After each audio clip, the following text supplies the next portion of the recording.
नमस्कार, the SD news देख रहे हैं आप। आपके साथ मैं हूं अमित झा। आज मैं पटना से नहीं बल्कि अररिया से लाइव हूं, क्योंकि बहुत सुना था कि कई जनप्रतिनिधि की तरह यहां के सांसद प्रदीप सिंह भी यहां की जनता के लिए बहुत सारा काम कर रहे हैं। इच्छा हुई कि जाकर खुद देखूं कि वाकई काम हो रहा है ज़मीन पर या बातें जो हैं वो हवा हवाई हैं। जब अररिया आया तो देखा कि वाकई सांसद महोदय खुद लगे हुए हैं। उनके कामों पे विस्तृत रूप से चर्चा करेंगे, लेकिन बहुत सारे सवाल हैं और खुद हमारे साथ प्रदीप सिंह मौजूद हैं, उनसे बात करते हैं। प्रदीप जी, स्वागत है आपका द एसडी न्यूज़ में। सबसे पहला सवाल मेरा यही है, पटना से आ रहा था, बहुत सारी स्टोरीज हमने भी की, हमारी टीम ने भी की, बहुत सारे न्यूज़ चैनल पे भी दिखी। मजदूरों की तस्वीर जो आप देख रहे हैं, लग रहा है कि जानवरों की तरह से एक बस में, ऑटो में, कोई साइकिल से, कोई मोटरसाइकिल से आ रहा है। ये तस्वीर आपको भी कहीं ना कहीं रुलाती होगी, दर्द देती होगी, क्या कहेंगे? बिल्कुल, जो मजदूरों का और जो प्रवासी लोग जो बिहार से चल के रोजी रोटी के लिए दिल्ली, पंजाब, देश के कई राज्यों में, हर राज्यों में लोग बिहार के फंसे हैं और वो रोजी रोटी के लिए वो गया था। आज संक्रमण के घड़ी में जो लोग आ रहे हैं पैदल, रिक्शा से, ठेला से, साइकिल से, मोटरसाइकिल से, बस से, ट्रक से, और देख करके तो बिल्कुल इतना दर्द लगता है कि क्या बताऊं। अब बयान नहीं कर सकता हूं कि उनका दुख मैं चैनलों में भी देखा हूं कि बच्चे, माँ जो है उसकी वो लेके, ट्रॉली लेके चल रही है और वो उसमें सोया हुआ है, फिर वो खींच रहा है, तो उसका दुख से हम सब दुखी हैं। और आज मुझे रहा नहीं गया, मैं सुबह उठ करके जब उनका मैं चैनलों में देखा तो फारबिसगंज मेरा क्षेत्र पड़ता है, मैं वहाँ जा कर के खुद खड़ा हुआ और भारतीय जनता पार्टी के कार्यकर्ताओं से मैंने कहा कि भाई, लोग चल पड़े हैं और लोग भूखे होंगे, प्यासे होंगे, जो भी कुछ होगा लेके खड़े हो जाओ। और आज कई दिनों से 4-5 रोज से लगातार पार्टी के कार्यकर्ता, हम सब, खुद मैं खड़ा था आज वहाँ जा, जहाँ तक हो सका बन सका हम लोगों ने आज सेवा का काम शुरू किया है कई दिनों से। प्रदीप सिंह जी, लेकिन इसके लिए जिम्मेवार कौन है? तस्वीर देख के तो हम भी दुखी होते हैं, विपक्ष भी, तेजस्वी यादव हों, पप्पू यादव हों, लगातार सरकार को इसको लेकर लगातार घेर रहे हैं। सरकार भी कह रही है कि मजदूर को लाना हमारी जिम्मेदारी है। अभी भी कुछ देर पहले नीतीश कुमार जी का बयान आया है कि कोई भी मजदूर चिंता न करे, सरकार की पूरी जवाबदेही है कि उन्हें सुरक्षित घरों तक पहुंचाएंगे। ये नीतीश कुमार का बयान है, लेकिन इसके लिए जिम्मेदार कौन है? इतने साल हो गए और खासकर अगर बिहार की बात करें तो अभी भी लगता है कि कहीं ना कहीं तमाम सरकार, मैं किसी एक सरकार के बारे में बात नहीं कर रहा हूं, आप लोग कहेंगे आरजेडी कांग्रेस के बारे में, आरजेडी कांग्रेस कहती है 15 साल तो एनडीए के भी हो गए, लेकिन वाकई लगता है कि सभी सरकार दोषी है इसके लिए। देखिए, कहीं न कहीं तो भूल है। और आज अभी जो आप बोल रहे हैं कि जिम्मेवार कौन है, निश्चित रूप से देखिए प्रैक्टिकल बात भी करनी पड़ेगी। और मजदूर इतने वो घबराए हुए नहीं थे जितने हमारे विपक्ष के लोगों ने हवा दिया। किसी ने कहा कि 2000 बस दूंगा, किसी ने कहा कि मैं 200 बस दूंगा, और तब तक सरकार पर जनता को भरोसा भी थी, लोगों को। जो प्रवासी मजदूर थे हमारे, वो निश्चित रूप से सरकार की बातों को मानते हुए लॉकडाउन का पालन भी कर रहे थे और वो आने को बहुत नहीं था उतावला। लेकिन जो विपक्ष के लोग थे जिन्होंने कहा कि 2000 बस दूंगा, 2000 बस में कितने लोग आ सकते हैं? 100 बस में कितने लोग आएंगे? एक ट्रेन में 1300 आदमी आते हैं और सोशल डिस्टेंस को मेंटेन करके लाना है। क्योंकि यह संक्रमण है, वैश्विक महामारी है, दुनिया नहीं पूरा वर्ल्ड लॉकडाउन है। आज पूरी दुनिया जो है, हमसे ताकतवर देश इटली हो या अमेरिका हो, सारे पूरे दुनिया वो झेल रहा है। कितने मर गए, कितने संक्रमित हैं, इसका कोई लेखा जोखा नहीं है। और जब तुलना उन देशों से हम अपने देशों का करते हैं तो अमेरिका से हम बहुत पीछे हैं मेडिकल के मामले में, स्वास्थ्य के मामले में। और उसकी आबादी 33 करोड़ है तो हमारा 133 करोड़ कहें तो कम पड़ेगा। तो संक्रमण न फैले। माननीय प्रधानमंत्री जी को मैं धन्यवाद देता हूँ कि उन्होंने सही समय पर सही लॉकडाउन किया। लेकिन विपक्ष के लोग जो राजनीति किया है, यह देश की जनता और बिहार की जनता उसको बख्शने वाली भी नहीं है, याद रखिएगा। अभी लगता है मजदूरों को, हमारे प्रवासी भाइयों को अब घर की तरफ मूड बन गया है, वो आना चाहता है, वो भयभीत है, वो डर गया है, सहम गया है, लेकिन उसको अभी राजनीतिक नहीं करना चाहिए विपक्ष को। अभी करना ये चाहिए था, उसको भरोसा देना चाहिए और ज़्यादा से ज़्यादा ट्रेन खुलवा करके, बस खुलवा करके सरकार कदम उठाई थी, काम करना शुरू किया था और आहिस्ते आहिस्ते महीना 1.5 महीना में आ जाता सर। प्रदीप सिंह जी, एक सवाल इसी से मेरा जुड़ा हुआ है कि जिस क्षेत्र से आप आते हैं, जिस क्षेत्र का प्रतिनिधित्व आप करते हैं, पलायन एक समस्या रही है, बड़ी समस्या रही है। अब कोरोना काल में वो मजदूर घर वापसी कर रहे हैं, तो इसे आप क्या देखते हैं? क्या वाकई मुश्किल और बढ़ने वाली है या इसे आप एक अवसर के रूप में देखते हैं, जैसा कि पीएम मोदी कह रहे हैं? सही कहा है प्रधानमंत्री जी ने, यह एक अवसर है। मैं तो कहता हूं कि इसी कोरोना के कारण हो सकता है कि भारत विश्वगुरु बनेगा, और आशा ही नहीं भरोसा है। जो आज दुनिया का वातावरण बन रहा है और जिस तरह से आज अमेरिका चीन पर दोषारोपण करता है, जो स्थिति बन रही है, और चीन से उद्योगपति वहाँ के बिजनेसमैन भागना चाहता है और अमेरिका हम लोगों को साथ देगा। हमको लगता है कि हो सकता है कि आने वाला दिन में भारत के लिए अच्छा विकल्प निकलेगा। और स्वास्थ्य के मामले में जो हम लोग बहुत पीछे थे, आज दुनिया, पूरी दुनिया एटम बम क्या क्या लोग बना रहे हैं, बड़े बड़े हथियार लोग खरीद रहा है, आज कोई हथियार काम नहीं आ रहा है।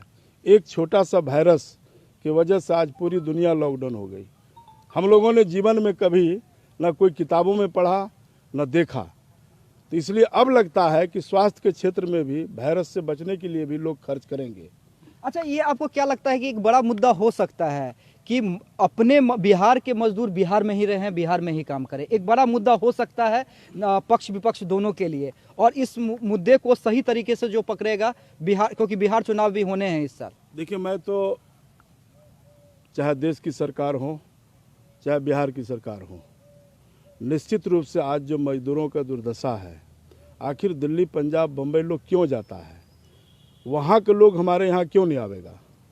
ठीक है, बिहार बिगड़ा था, रोड, पुल, सड़क, स्वास्थ्य, शिक्षा, बहुत चीज़ में सुधार हुआ, लेकिन बेरोजगारी की एक बड़ा समस्या है।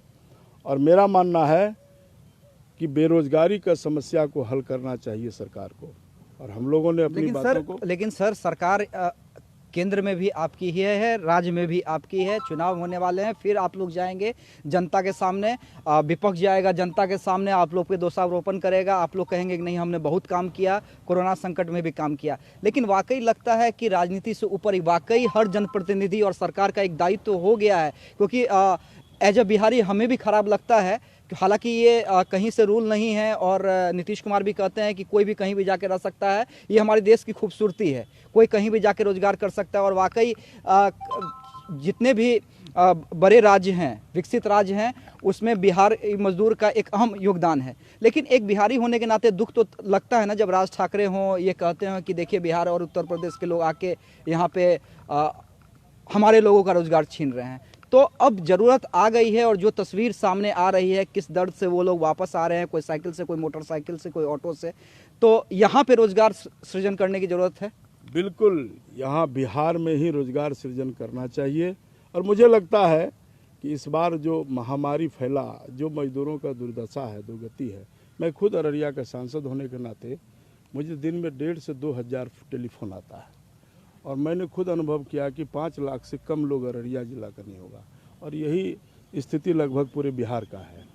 तो निश्चित रूप से हम लोग भी चाहते हैं, ऐसे तो देखिए बिहार में या देश में काम कर रही, क्योंकि 70 साल में किसी ने कुछ किया नहीं। बेरोजगारी एक बड़ा समस्या है। जैसे हमारे यहाँ मक्का का खेती होती है, जी जी, अगर मक्का से आधारित यहाँ उद्योग लग जाए तो मुझे लगता है कि हर जिले में यहाँ लाखों लोगों को काम मिल सकता है। खगड़िया से लेके संपन्न, कोसी, पूर्णिया, कमसनरी और भागलपुर, खगड़िया, ये 3-4 कमसनरी में मक्के की खेती होती है, उसका स्टार्च बनता है, सैकड़ों प्रकार के। नहीं, जब मुझे याद है कि जब बाढ़ आया था तब भी आपने मक्के की खेती की बात कही थी और उसे बढ़ावा देने की बात कही थी। लोग कर रहा है, लोग कर रहा है। अभी तक कितना पहुंचा है, कितना?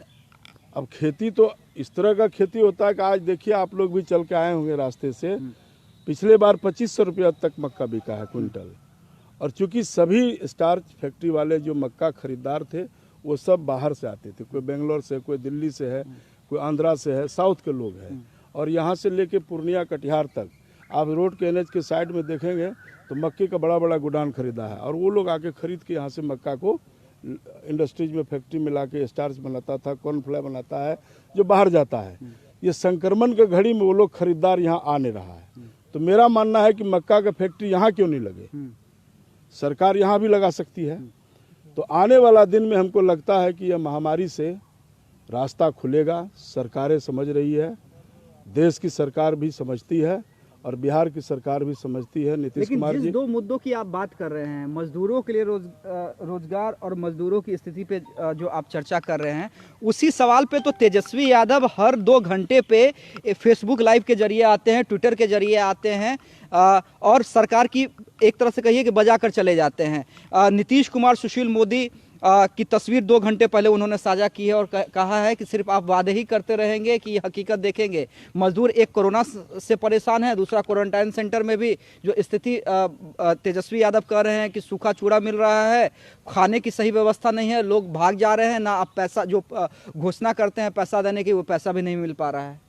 तो हर चीज जो है वो विपक्ष अभी मुद्दा बनाने में लगा हुआ है, खासकर तेजस्वी यादव। विपक्ष का काम है मुद्दा बनाना। मैंने पहले भी कहा कि विपक्ष, यही तेजस्वी यादव ने कहा कि मैं 2000 बस देता हूं। जब उसको गाड़ी का नंबर मांगा तो गाड़ी का नंबर नहीं दे सका। इन्हीं लोगों का आग लगाया हुआ है। नहीं तो बिहार के मजदूर निश्चित रूप से आराम से आते और यह वहापों की स्थिति नहीं होती। और उनके बयान देने पर सरकार, लेकिन सर ये भी तो मानते हैं ना कि अगर तेजस्वी यादव और पप्पू यादव या पूरा विपक्ष अगर हल्ला नहीं करता, अगर बीजेपी के कुछ नेता अगर शोर नहीं मचाते, तो नीतीश कुमार तो लाने के मूड में ही नहीं थे। स्टार्टिंग में तो उन्होंने कहा था, यहाँ तक उन्होंने योगी सरकार के फैसले पे भी सवाल खड़ा किया था। नीतीश कुमार लाने के मूड में नहीं थे, ऐसा नहीं है। नीतीश कुमार सोच रहे थे कि लाने से हो सकता है कि संक्रमण बढ़े। अगर मजदूर कोई संक्रमित है तो दिल्ली, पंजाब, बम्बई से आके अपने घर जाएगा, तो घर में जाके पहले किसको मारेगा? अपने बाल बच्चा परिवार को। तो यह संक्रमण है, यह राजनीति करने का है ही नहीं। और मेरा मानना है कि विपक्ष ने गलत राजनीति किया, हवा दे दिया। ठीक है, बिहार में काम रोजगार नहीं है तभी गया। अब लोग फंसे हैं तो क्या 1 करोड़, प्रैक्टिकल बात करिए, क्या 1 करोड़ का आदमी को एक दिन लाया जा सकता है? नहीं लाया जा सकता है। सोशल डिस्टेंस को मेंटेन करके लाना है, सुरक्षित लाना है। ट्रेन में भी जो जिसको लाया गया है, आप पता करिए, हम लोगों को भी पता है कि उसको चाय, नाश्ता, खाना, गमछा, साबुन सब व्यवस्था के साथ। अब लोग ट्रक से भागे आ रहा है, अब लोग ट्रेन से छोड़ करके लोग रिक्शा से आ रहा है, ठेला से आ रहा है, रात घुस रहा है, दिन घुस रहा है। तो कहाँ कहाँ पुलिस लगाया जाए? पब्लिक ही तो है। इसलिए आपके चैनल के माध्यम से जितने बिहार के प्रवासी आ रहे हैं उनको आकर के प्रशासन को खबर देना चाहिए। और चूंकि संख्या कोई 1-2 नहीं है, एक जिले में रोज 10,000 5,000 लोग आ रहे हैं, तो लोगों को भी समझना पड़ेगा कि संक्रमण है। इस घड़ी में हम लोगों को प्रशासन को साथ देना चाहिए और उनको क्वारंटाइन हो जाना चाहिए।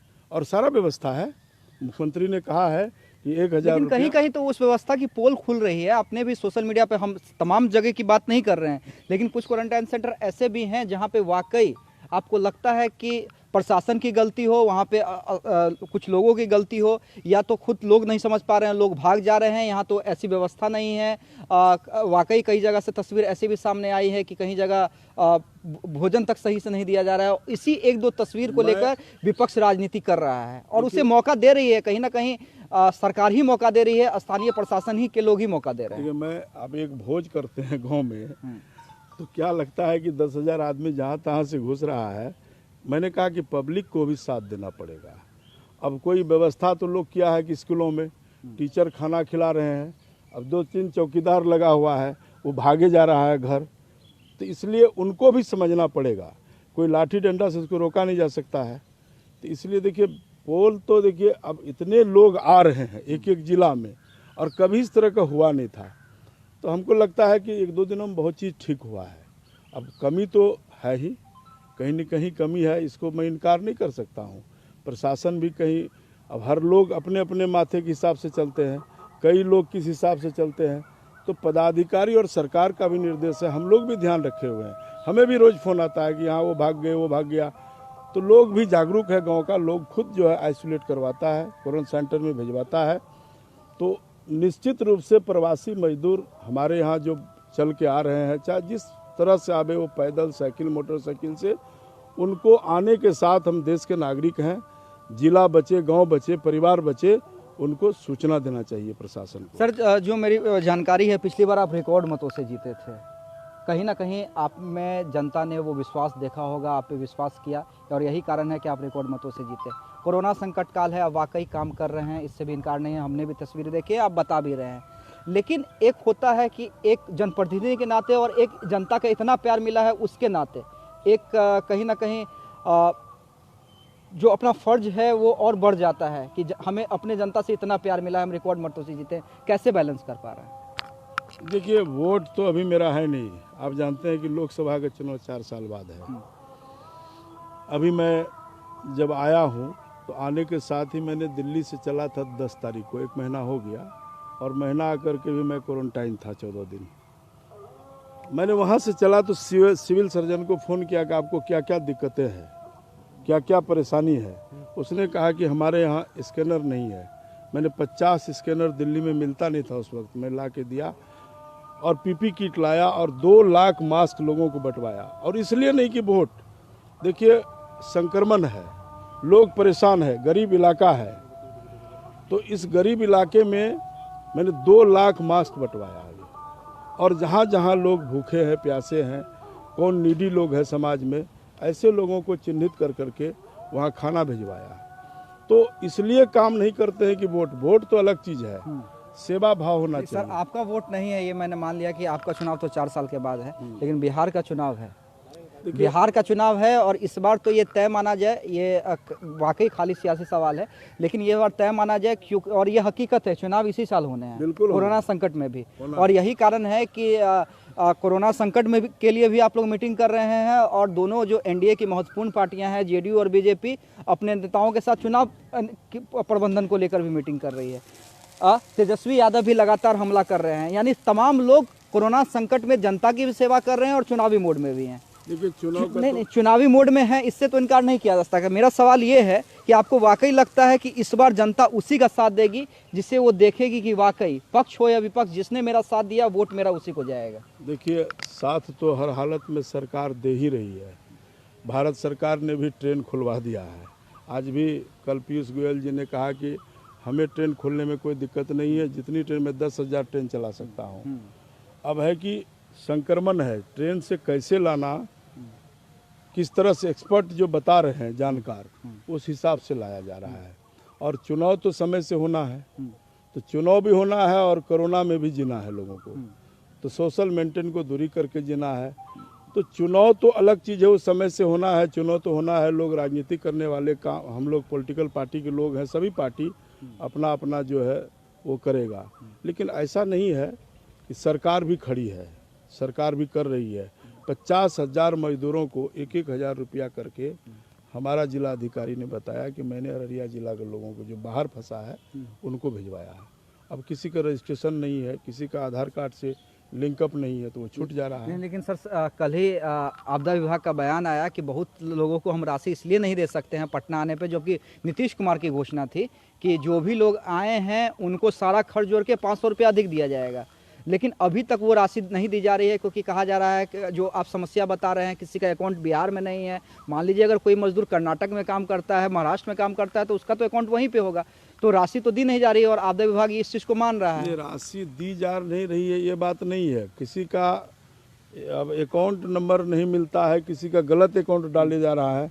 लेकिन ये मैं आपको जानकारी लेके बता रहा हूँ कि 50,000 बाहर में जो प्रवासी मजदूर थे, उनको यहाँ से अररिया जिला का हमारा 1,000 रुपया जो सरकार घोषणा की थी वो मिला है। और बहुत लोगों को नहीं मिला है, तो उसका जांच भी चल रहा है कि कहाँ त्रुटियां हैं, कहाँ गलती है, कौन लिंकअप नहीं है। ये सरकार कोशिश में है। और देखिए, संक्रमण के घड़ी में हर हमेशा सरकार खड़ी रही है। अब हाँ, इससे तो इनकार नहीं किया जा सकता है कि देखिए, और हम भी नीतीश कुमार को जानते हैं या पीएम मोदी को जानते हैं, वो लोग बोलने में नहीं, जैसा कि उनका बयान भी आता है, मैं बोलने में नहीं करने में विश्वास करते भी हैं। हाँ, लेकिन सवाल मेरा ये है कि आप भी लगातार काम कर रहे हैं, सरकार भी काम कर रही है, इसी बीच विशेष पैकेज की भी घोषणा प्रधानमंत्री ने कर दी।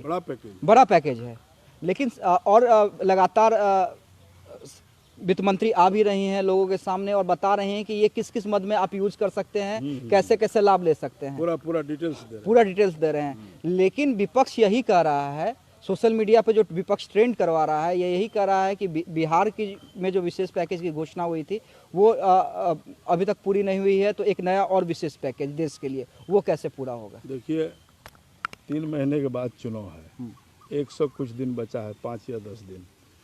मैं इतना जरूर विश्वास के साथ कह सकता हूं कि बिहार की सरकार हो या देश की सरकार हो, जो कर रही है इसका दुनिया तारीफ कर रहा है। प्रधानमंत्री जी का तारीफ दुनिया कर रहा है, वर्ल्ड WHO कर रहा है। और बिहार में भी सरकारें, जब कुशहा का बांध टूटा था तब से लेकर अब तक हम लोग नीतीश कुमार जी को जानते हैं कि सरकार संक्रमण के घड़ी में कैसे खड़ी है।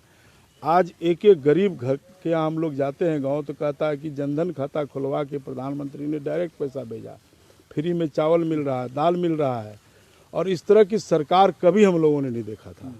तो राजनीति करने वाले विपक्ष हैं, उनको तो विरोध करना है, लेकिन मेरा मानना है कि अगर हम अच्छे काम करते हैं, सरकार कर रही है, तो उनको सपोर्ट भी करना चाहिए। विपक्ष का काम है सरकार को आईना दिखाना, न कि विपक्ष का काम सिर्फ रह गया। और आज प्रधानमंत्री बताया ना कि कांग्रेस मुक्त होगा, आप देख लीजिए क्या हाल है। इसीलिए तो लग रहा है कि यहाँ भी बिहार में भी चुनाव होंगे, तो मैं दावे के साथ कह सकता हूँ कि बिहार में भी चुनाव होगा तो एनडीए की सरकार बनेगी, गठबंधन की, और जितने मतों से जीते हैं उससे ज़्यादा मतों से जीतूंगा। और नेतृत्व नीतीश कुमार का ही रहेगा, वो तो हमारे राष्ट्रीय अध्यक्ष भी घोषणा किए हुए हैं। ये हम क्या करेंगे, हमारा तो बस की बात भी नहीं है। लेकिन हमारे राष्ट्रीय अध्यक्ष जब अमित शाह जी थे, उन्होंने कहा है कि भाई एनडीए की सरकार है, गठबंधन की सरकार, हम सब लोग साथ मिलकर चुनाव लड़ेंगे। एक आखिरी सवाल प्रदीप सिंह जी आपसे, परमान और सुनसर जैसी कई नदियों पर तटबंध बनाने की आपने मांग की थी, बिल्कुल, बार को लेकर कहाँ तक वो पहुंचा काम, और इसमें राज्य सरकार का कहाँ सहयोग पहुंच रहा है? देखिए, कहाँ तक मिल रहा है? देखिए, ये तो कोसी का बेल्ट है, कोसी से हम लोग संक्रमित हैं। कोसी भी एक बड़ा क्या हम लोग का क्या कहते हैं कि तबाही मचाती है हर साल। और अभी मैंने पार्लियामेंट में भी यह क्वेश्चन उठाया था कि हमारे यहाँ जितनी नदियाँ हैं, करीब करीब परमान, भलवा, बकरा, नोहंदरा, सुरसर, महानंदा, ये सब नदियों में जब बाढ़ आती है तो पूरा सब बहा लेके चली जाती है। तो इनका कोई ठोस उपाय होना चाहिए, या तो नेपाल में डैम बन जाए, या तो नदियों का दोनों तरफ तटबंध बन जाए। तो एक महानंदा बेसिन बोल करके एक प्रोजेक्ट यहाँ स्वीकृति हुई थी, और वह स्वीकृति अभी फर्स्ट फेज का काम हुआ, सेकेंड और थर्ड फेज का काम होता। तो फर्स्ट फेज में महानंदा से लेकर, महानंदा नदी का किशनगंज से लेकर कटिहार तक वो हो गया है। सेकेंड और थर्ड फेज का काम बाकी है, उसको इन बातों को मैंने लोकसभा में बजाते सदन में उठाया था, और वो प्रोसेस चल रहा है। राज्य सरकार से सहयोग? जी, राज्य सरकार भी सहयोग करने को तैयार है, फाइल बढ़ा भी है, और मुझे लगता है कि आने वाला दिन में यह काम पूरा होगा और बाढ़ से मुक्ति मिलेगी। चलिए, धन्यवाद प्रदीप सिंह जी हमसे बात करने के लिए। और धन्यवाद सिर्फ प्रदीप सिंह को भी है क्योंकि लगातार क्षेत्र में काम कर रहे हैं, और उन हर उस व्यक्ति को है जो कोरोना के संकट में अभी देश की जनता और बिहार की जनता के साथ खड़ा है। और हमारे साथ आज प्रदीप सिंह थे, और लगातार हम अभी हमने इनसे बात की है, और भी कई